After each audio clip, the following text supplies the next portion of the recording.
Olá, amigos! De volta com mais um programa Corpo Informa. O nosso programa aborda assuntos relacionados a exercício, saúde e bem-estar. E em alguns casos especiais, como é o dia de hoje, nós vamos abordar um tema relacionado ao esporte, performance, esporte e alto rendimento, e particularmente no futebol. Estamos vivendo em momento de grandes decisões, onde Corinthians, Atlético, São Paulo estão aí se degladiando, né, para conquistar aí o primeiro lugar nesse campeonato. O meu time, o São Paulo, já foi eliminado. O Corinthians já jogou o São Paulo no devido lugar, né? Eu diria os corintianos, no seu lugarzinho. E eu estou aqui com meu amigo particular, professor Dr. Júlio, que eu vou pedir para que ele se apresente. Olá, Mauro, prazer estar aqui com vocês. Eu sou médico especialista em medicina esportiva. Eu fiz medicina esportiva na Escola Paulista de Medicina em 92, trabalho atualmente no Corinthians, já trabalhei nos anos 90, depois trabalhei um tempo na Portuguesa, sou médico do departamento de futebol profissional do Corinthians e também sou professor da escola, da FMU, já há uns quase 20 anos. Há bons anos. Um tempo muito grande, né? Sou mestre em medicina esportiva pela Escola Paulista. E especialmente, né, o médico do Corinthians, aquele que colocou o meu time no devido lugar, né? Muito embora o Rogério Ceni tenha criado um novo tipo de defesa, defesa em 3D, onde ele invadiu a sala de todos os torcedores, não, doutor Júlio? Ele saiu bastante. Saiu bastante, né? Diria o seguinte, né, olha, se você saiu da linha, um pouquinho grande, saiu. Quando sai só um pouquinho, pode. Quando sai um poucão... Eu já falou o Cássio goleiro, foi uma adiantadona, não foi uma adiantadinha. Não foi uma adiantadinha. O Cássio deu uma adiantadinha, ele deu uma adiantadona. Bom, eu não sei se você assistiu o nosso programa anterior, mas o Dr. Júlio esteve conosco no programa passado, abordando a questão da prevenção de lesões em jogadores de futebol. Esse foi o tema do nosso programa anterior. Então, se você não assistiu, você poderá assistir esse programa no site do live stream, que a gente coloca para vocês depois o link, tá ok? É muito interessante, são aspectos muito importantes a respeito do trabalho de uma equipe multidisciplinar. Doutor Júlio, o atleta tem todo o trabalho preventivo, existe todo o cuidado do médico, do preparador físico, do fisioterapeuta, do nutricionista, do psicólogo, mas ele machuca. Infelizmente. Infelizmente. E, assim, de forma pontual, existe nos seus estudos ou na literatura, assim, as principais causas das lesões?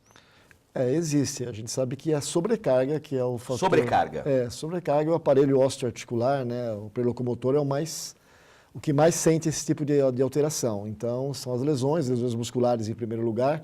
E, na realidade, assim, hoje no Brasil se joga muito, se treina demais e a gente sabe que isso é um fator, infelizmente, de muita lesão. E sem dizer que futebol é esporte de contato, a gente não pode fugir disso. Então, hoje se joga num grau de intensidade muito grande e tem contato, e tem entorse, tem lesão, e tem traumas, que a gente não pode fugir disso, infelizmente. Como a intensidade do treino é um fator determinante, né, no aumento da incidência de lesões, é claro, se eu treino leve, minha chance é uma, mas hoje não dá para pegar leve no futebol, não, doutor? Não existe mais isso. Não dá, inclusive os treinos eles têm que ser intensos, né? A tendência hoje da preparação física e dos treinamentos técnicos são fazer treinos menores e muito intensos, porque é uma reprodução do que vai acontecer no jogo. Né? Então, e muito é o princípio da especificidade cada vez mais. Né? E é mais evidente no esporte que está em cada vez mais colocando a força física em primeiro lugar. Né? Numa nossa conversa lá na faculdade, né, a gente sempre está conversando sobre assuntos, né, treinamento, fisiologia, você me disse que hoje, né, isso a gente pensa na recuperação do atleta. Eu preciso preparar um atleta hoje para correr, você me falou no último jogo que o Emerson, né, correu cerca de quase 10 quilômetros, 9 quilômetros, alguma coisa. Foram 8.400, ele saiu aos 30 do segundo tempo. Quer dizer, correu 8.400 em 75 minutos, né, em alta intensidade. Alta intensidade. Hoje a média é 10 quilômetros, variando um pouco de posição, alguns correm um pouquinho mais, outros um pouco menos, mas o atleta correndo 10 quilômetros num jogo, né? Então, coisa que na década de 70 era 7, 6. E uma coisa interessante também, uma ocasião eu li, né, que o tempo, né, de decisão, que isso é um aspecto muito interessante, né?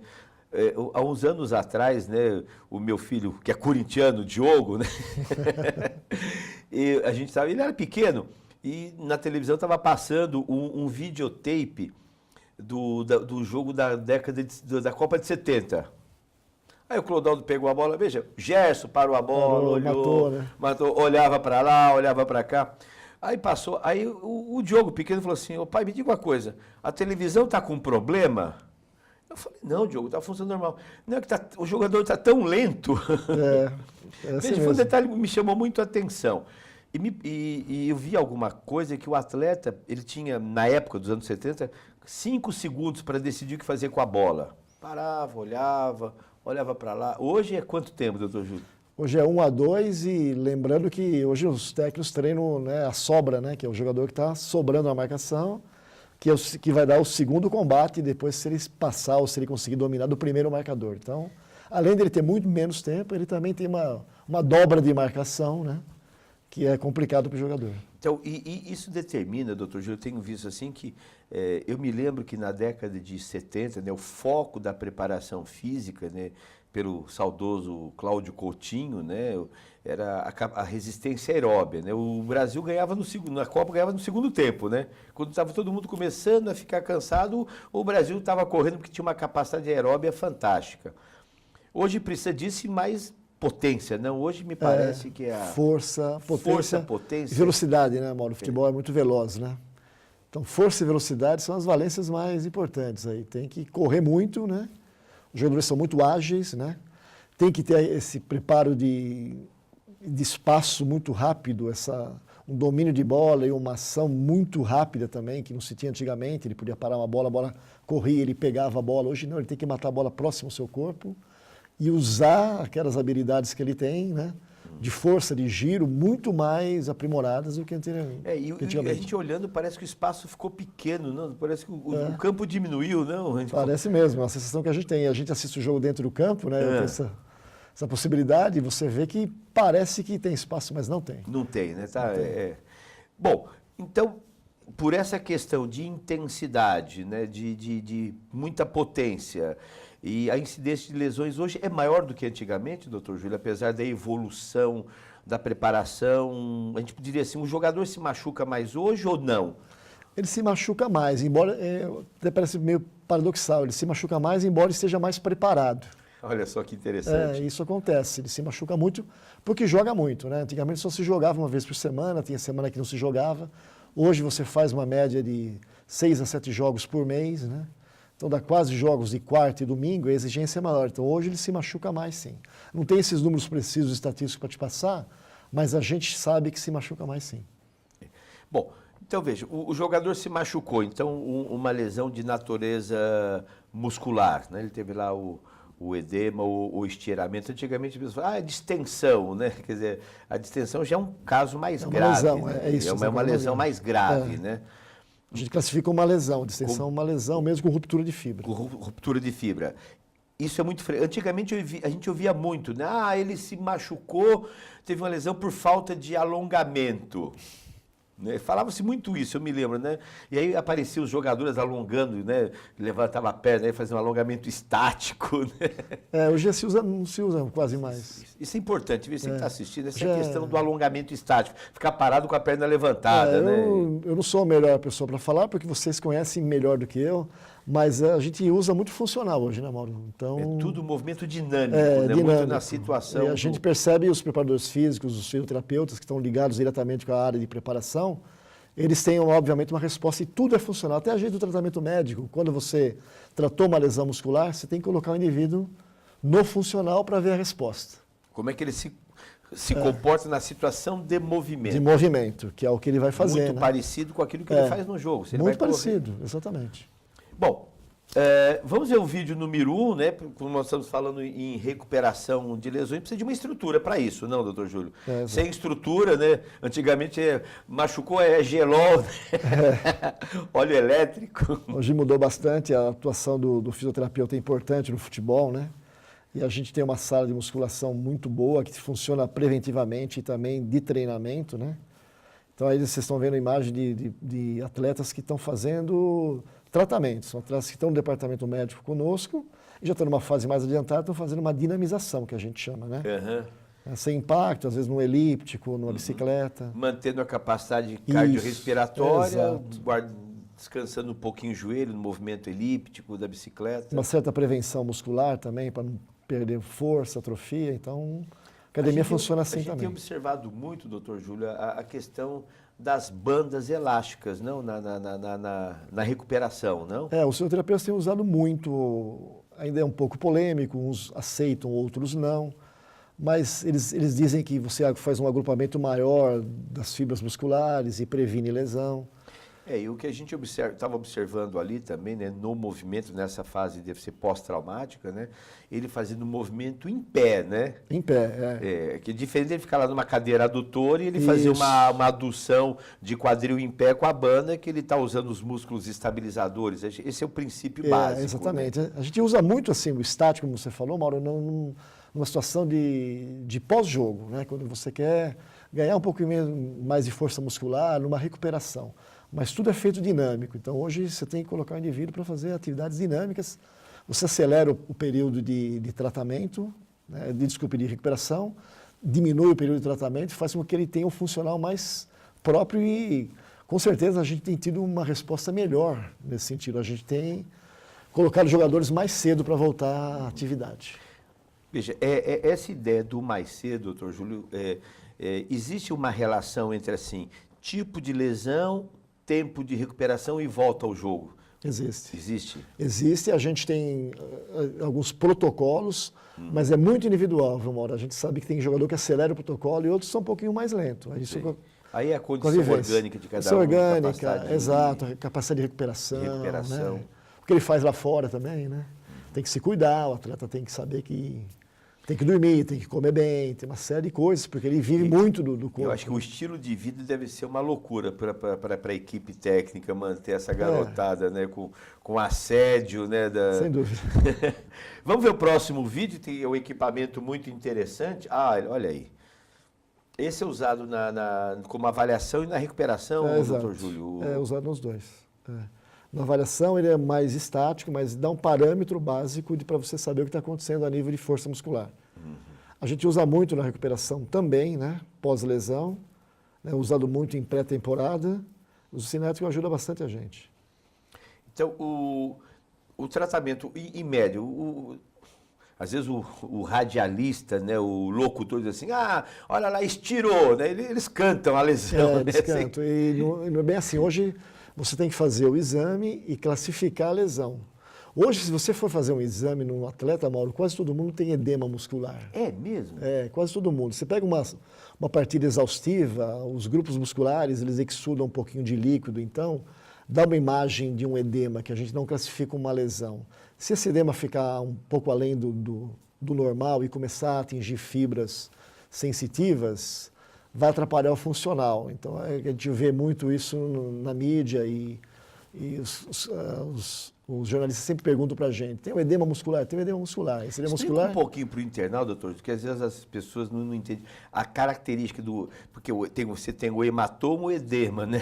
O hematoma já é um extravasamento sanguíneo, aí quando a fibra realmente sangrou, é uma situação mais grave. O edema é só uma exudação do líquido, né? A célula muscular tem 70% de líquido, né? Extravasa a membrana plasmática e fica o líquido ao redor. Fica um inchaço. Isso, exatamente. Dá um inchaço. Não chega a aumentar a temperatura, no rubor, calor, aquela história que aí já é aqueles indicadores de processo inflamatório. Não chega a esse ponto, mas às vezes, como eu te falei, atrapalha. Então o jogador vai para o regenerativo, ele não treina, ele fica parado às vezes um período, a gente faz muito isso, tira o atleta do treino porque ele está com uma fadiga muscular. Esse edema pode se transformar, às vezes, numa dor muscular tardia, né, que vem de uma fadiga. Nós tivemos um caso recentemente, né, o jogador não pôde treinar, saiu do jogo, inclusive, né, por dor muscular, por fadiga mesmo. Provoca mesmo. Edema, quer dizer, cansaço. Fica em incapacidade funcional. Exatamente. E não está anatomicamente lesionado, mas funcionalmente está incapacitado momentaneamente. Vamos ver a próxima imagem que na parte da fisiologia, né, e nutrição. Na recuperação, né, doutor Júlio, o controle de peso, porque o atleta parou, machucou, é um problema, não? É um problema. Diminui o treinamento, porque ele está num processo de recuperação. Então, aí a academia, né, Os aparelhos aeróbios, né, como a esteira, a bicicleta, ajudam muito. Eles são mantidos o mais precocemente possível num trabalho aeróbio para evitar a perda de peso, mas acontece, né? Isso acontece e tem uma tendência individual de um atleta ganhar mais ou ganhar menos. Né? A gente tem o DEX aí, que é o aparelho que mede para a gente, quando precisa, é colocado, usado muito na pré-temporada também, para você ter um padrão basal do seu grupo inteiro, e usado também durante os períodos necessários para um atleta ou outro. Doutor Júlio, deve ter, não sei se talvez essa informação você tenha, ou talvez fosse para o nutricionista, mas é uma pergunta que as pessoas fazem muito. A composição corporal, né, a porcentagem de gordura, né? A gente sabe que de 15 a 18, né, é uma média para uma pessoa saudável, e 18 a 22 para mulheres. Os jogadores de futebol, a média de porcentagem de gordura? Então, a média está na faixa de 10%. De 10%? De 10%. E, na realidade, assim, há uma preocupação de não deixar o jogador jogar, tentar baixar abaixo de 12 a 13, que seria um patamar para o atleta um pouquinho adequado, no máximo. Goleiro, por exemplo, tem um pouco mais. Né? Goleiro um pouco mais. Um pouco mais, então isso é um padrão específico que a nutricionista faz. Mas eles jogam aproximadamente entre 8 a 12. É a média do nosso grupo. Fugindo um pouquinho, mas é um assunto ligado à composição corporal, voltando um pouquinho no grande ídolo, né, do Corinthians, o Ronaldo, né, o Nastari. As pessoas criticavam muito, e eu sei que surgiu uma polêmica muito grande, né, a respeito que ele era um indivíduo gordo, pesado, muita massa muscular, e a gente viu recentemente que ele passou por um processo e emagreceu. Mas ele é um indivíduo com uma massa muscular muito privilegiada, não? Ele, pra você ter uma ideia, Mauro, ele jogava na faixa de uma composição corporal de 12, 13. É mesmo? Chegou até, a gente pode falar agora que não está mais com a gente, ele chegou a 16, 17 quando ele veio, né? Então, você achava que ele estava muito gordo, mas ele tinha muita massa muscular. Então, ele chegou a padrões adequados, ele não jogou muito fora do peso. Em alguns momentos, sim, porque também teve problema de lesão, como você citou, e ele ficava um tempo parado, engordava um pouquinho mais, né? E demorava um pouquinho mais para recuperar, porque teve muitas lesões musculares que acabaram interrompendo a carreira dele. Mas ele jogava com 12. Então, nos momentos bons dele, ele jogou no limite aceitável, que é o que a gente comentava sempre na imprensa. E o tamanho dele é realmente um indivíduo assim, muito forte. Muito forte, né? Muito forte. Eu não lembro os padrões de DEXA para te dizer, mas ele tinha uma massa muscular privilegiada mesmo. É o indivíduo que... muito forte. Doutor Júlio, na recuperação e no treinamento, né? Durante muito tempo tinha aquela polêmica, a hipertrofia, o trabalho de força hipertrófica. Hoje a gente não vê muito, né, o treinamento de força para o atleta ganhar massa muscular. Você né? tocou num assunto interessante. Mudou um pouquinho, Mudou bastante, Mauro, é aquilo que a gente comenta. Se ele estiver forte e funcional, não se preocupa. Se estiver bem do ponto de vista físico, com os patamares que o preparador físico, o fisiologista acham adequados, não há preocupação nenhuma. Essa história vai perder agilidade, você treina, né? Você treina agilidade, você treina velocidade, mesmo ganhando um pouco mais de massa muscular, isso vem com o tempo, é um processo gradativo, a gente observa que o jogador às vezes começa magrinho, com pouca massa muscular. Eu ouvi dizer que o Neymar tinha 54 quilos, é magrinho, né? Mas é veloz, é forte, se machuca pouco. Pode ser que na Europa ele ganhe massa muscular e continue sendo veloz, né? Diferente do Pato, que se machucou muito, né? E já é bem mais forte, já tem uma massa muscular maior. Uma estrutura, mas o Pato, muito jovem, se machucou, e o Ganso, né? Falando Pato e Ganso, né? O Ganso de São Paulo se machucou muito, não? Teve com lesões, cirurgias, né? Teve lesões articulares, teve lesão de cartilagem de joelho, que é um pouquinho mais chato e é uma coisa diferente, né? Diferente do músculo, né? Então, o músculo regenera mais rápido. Regenera mais rápido, recupera mais rapidamente. A cartilagem não regenera, né? Então ele vai ter que fazer um trabalho funcional, um trabalho de força da musculatura para tentar segurar essa estrutura. É uma situação um pouco diferente, né? E infelizmente para ele é pior. É pior. Né? É pior. A lesão muscular você vai tateando, ela é incapacitante periodicamente, mas não é permanentemente, né? A gente sabe que as lesões de cartilagem elas podem abreviar a carreira do atleta, né? Bom, vamos ver o próximo vídeo, que agora a gente tem uma imagem muito interessante, né? Que é o laboratório de biomecânica. Nós estamos vendo uma plataforma, os aparelhos, né? Estou vendo aí o Pilates, né? Chegando na preparação física do futebol. Isso é muito interessante, né? Veja o trabalho de estabilidade, de mobilidade, né? Numa situação do Pilates, que ajuda muito essa questão da propriocepção, consciência corporal. Né? Sem dúvida. E isso é novo também no futebol, viu, Mauro? Isso eu estou vendo o treinamento suspenso também, as bolas, Quer dizer, as camas, realmente a dinâmica de trabalho. Hoje a sala de preparação física de futebol é uma academia, né? Eles têm tudo. Antigamente era meia dúzia lá de medicina de bocha de areia, né? E era o máximo. E jogo de camisa, né? Jogo de camisa e olha lá, né? Ataque contra defesa, meio campo, né? Sem camisa, com camisa, sem camisa, com camisa. É bem interessante, olha que fantástico. As plataformas de força que os atletas fazem, os testes todos, tem eletroneuromiografia, que daqui a pouco, eletromiografia, desculpe, que daqui a pouco vai mostrar. Os trabalhos de suspensão, isso, como eu falei, estou te dizendo e uma coisa interessante, né, doutor Júlio, que pode ir deixando o próximo vídeo também, quando a gente vai conversando, né, uma coisa interessante, né, que a gente observou, são os exercícios sobre um dos pés, né? Para dar o jogador de futebol, fundamentalmente, ele não chuta com os dois pés, só a coalhada, né? Do Chico Anísio, né? Ele tem que ter uma base de apoio. A base de apoio, né? Então, isso é uma coisa que mudou, né? Muito exercício sobre um dos pés, né? Sobre um dos pés, treina a propriocepção, você faz hoje medição da pisada do atleta também, que uma alteração postural altera a pisada, né? Então, isso é estudado também lá pelo nosso laboratório. Veja que interessante, que fantástico, né? Você veja a plataforma para analisar, né, o movimento, a cadeia cinética. Com as câmeras todas ali, o movimento todo ele é monitorado, aí está mostrando, né, que ele é todo monitorado, então... E você tem os eletrodos de superfície que te dá a contração muscular. Contração muscular, o grupo muscular, o quanto você está recrutando de fascículo muscular naquela fibra, naquele músculo, né? Para você saber como é que está. E você, com isso, trabalha, além da força muscular, comparado com testes estáticos que a gente mostrou, que são os isocinéticos, ele está mostrando um segmento corporal, né, um segmento muscular e um outro segmento, faz comparações específicas.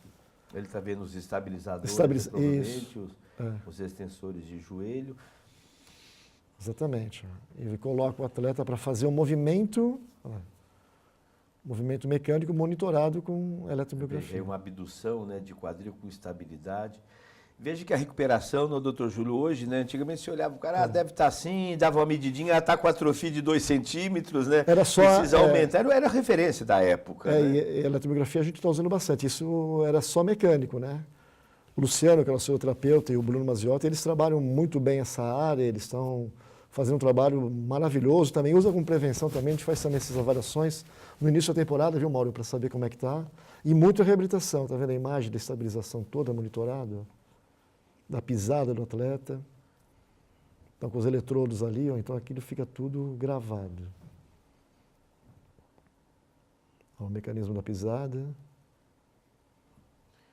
Veja, e é uma coisa fantástica essa evolução, né? A tecnologia na preparação física e chegando no futebol. Então hoje quando o atleta chega para o técnico, né, compete a ele só pensar na tática e técnica psicológica. Divisão de funções mesmo, ele só pensa em fazer a parte tática, né, e deixa para a gente a preparação, aí, a pisada do atleta. De pisada, né, e a gente vai observar. E olha, aí é um desenquilíbrio, não, doutor Júlio? Aparentemente sim. Né? Eu não sei em que situação foi feita, não sei se... na pisada parece que tem um apoio um apoio maior do lado direito, que parecia ali. E também a região onde ele pisa mais para você fazer depois as comparações de possíveis palmilhas ou de estabilizadores do pé que você possa usar ali, nessa baropodometria que você usa para estabilizar, que às vezes tem relação com outros segmentos corporais também, né, Mauro? O joelho, uma alteração genuvar, uma alteração de coluna, que a gente comentou anteriormente, do quadril, que pode desestabilizar a pisada do atleta. Então, ele é estudado por completo. Vamos colocar o próximo vídeo, que nós temos lá o trabalho no campo, que eu achei fantástico essas imagens. Olha que barulho, a plataforma no campo, não? É no campo. Então, porque aí reproduz mais o ato que ele vai fazer durante o jogo, e num ambiente diferente, né, fora de um laboratório. Olha aí. E com uma dinamização maior. Simula o chute, tá vendo? O chute, a estabilidade, né, o momento a estabilidade articular que você salientou é muito importante, né? Então, a estabilidade articular aí, isso é medido, talvez não tenha imagem, mas isso é medido e os fisioterapeutas têm o padrão de instabilidade, né? Você citou o Pato, ele passou por todos esses testes e regularmente ele é recrutado a fazer de novo, né? Para a gente prevenir e não deixar que aconteça. Nós comentamos no programa anterior com o Dr. Júlio a questão, e vou retomar agora, essa questão na recuperação, então, né, Dr. Júlio, é você fazer os ajustes dos desequilíbrios.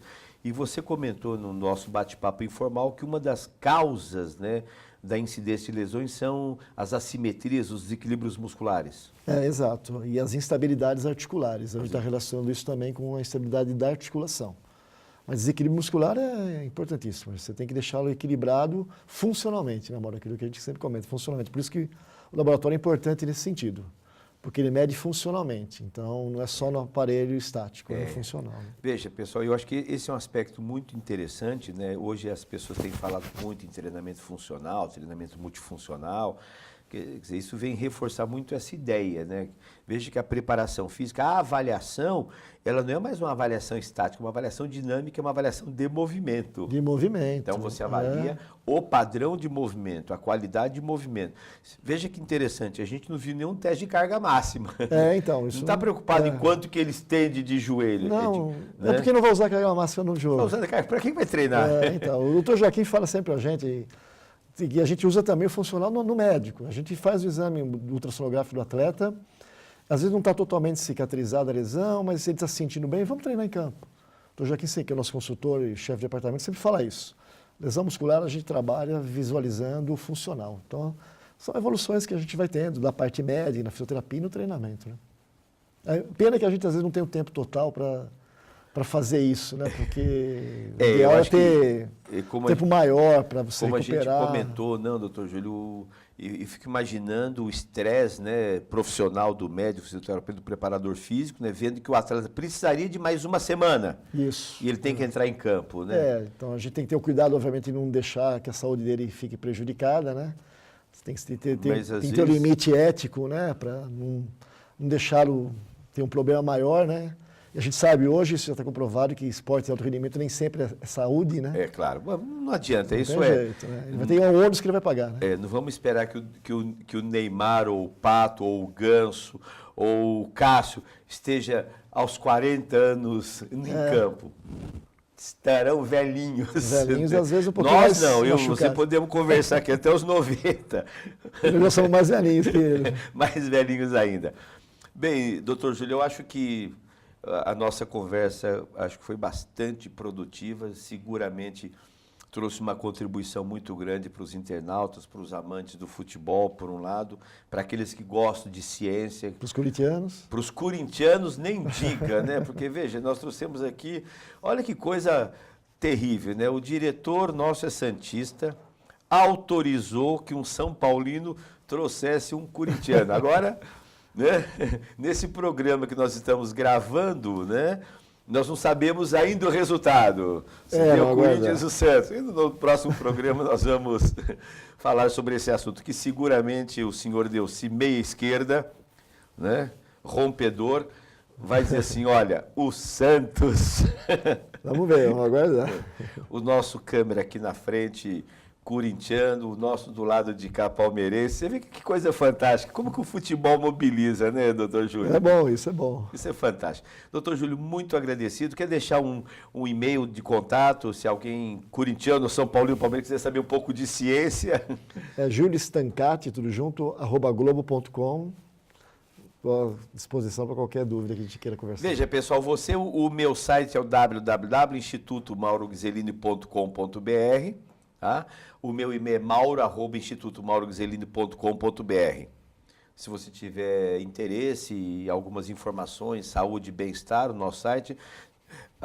A Forte está em franco desenvolvimento no site. Esse programa vai estar disponível no live stream e você que não assistiu primeiro poderá assistir os próximos programas e os passados, aqueles que já foram gravados. Doutor Júlio, muito agradecido pela sua gentileza. Obrigado. E nós estamos encerrando mais um programa, agradecendo a presença do doutor Júlio e que vença o melhor. Muito obrigado. Deu certo?